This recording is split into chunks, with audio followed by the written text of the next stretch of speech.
Eh, hello. Good evening, sir. Ito nga po pala ang aking screen recording sa paggawa ng VLAN access port and VLAN trunk port. VLAN trunk port. And umpisa natin sa paglalagay ng tatlong PC. At sunod ay switch. At ang susunod naman natin na gagawin ay i-connect ang PC sa switch. PC1, PC2, PC3.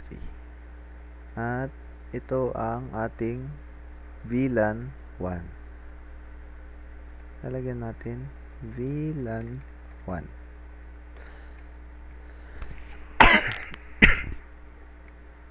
And gagawa rin tayo ng VLAN 2, VLAN 3 at VLAN 4. Ito yung VLAN 2. Ito yung VLAN 3.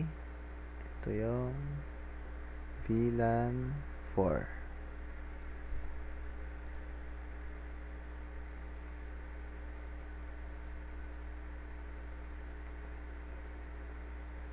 VLAN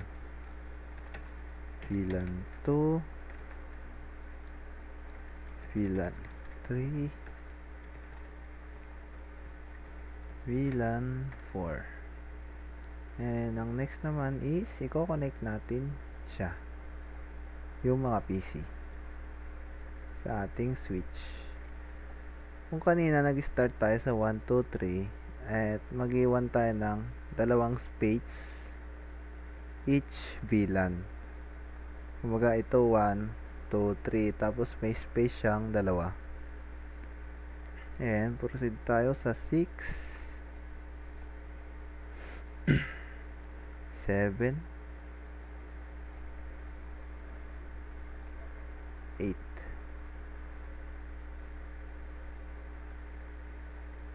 9, 10, 11. Mali.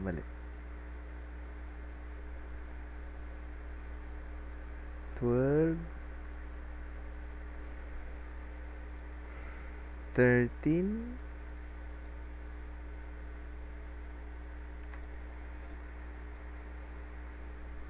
16, 17, 18. And gagawa din tayo ng another switch sa gilid dito. Same din, gagawa din tayo ng VLAN 1, VLAN 2, VLAN 3 and VLAN 4. VLAN 2, VLAN 3 and VLAN 4. Connect rin natin siya. I-rename ko lang. Lagyan ko lang ng VLAN 1, VLAN 2, VLAN 3, VLAN 4. And as usual, i-connect rin natin siya sa switch. 1.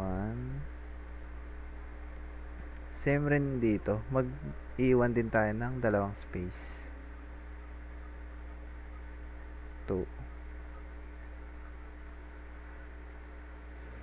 3, and proceed tayo sa 6, 7, 8,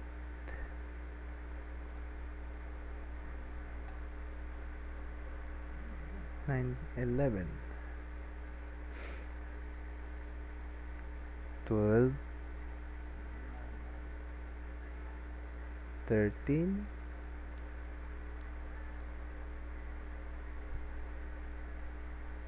16,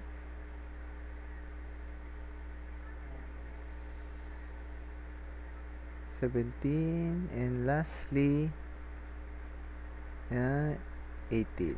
At sisave lang natin as VLAN ay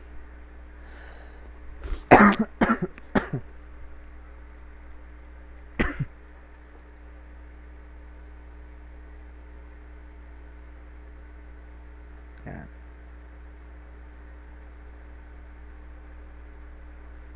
VLAN ay wait lang, ano to, and sa mga space ito may tigdalawa silang space, yung VLAN 1, VLAN 2, VLAN 3, and VLAN 4. Same din dito sa kabila.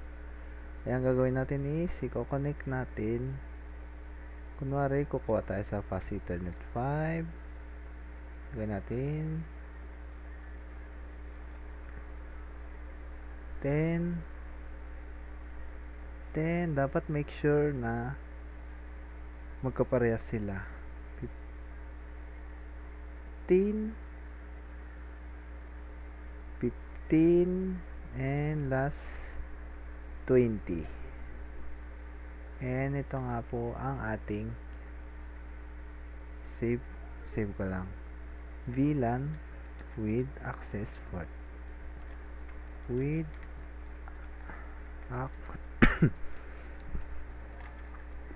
yan.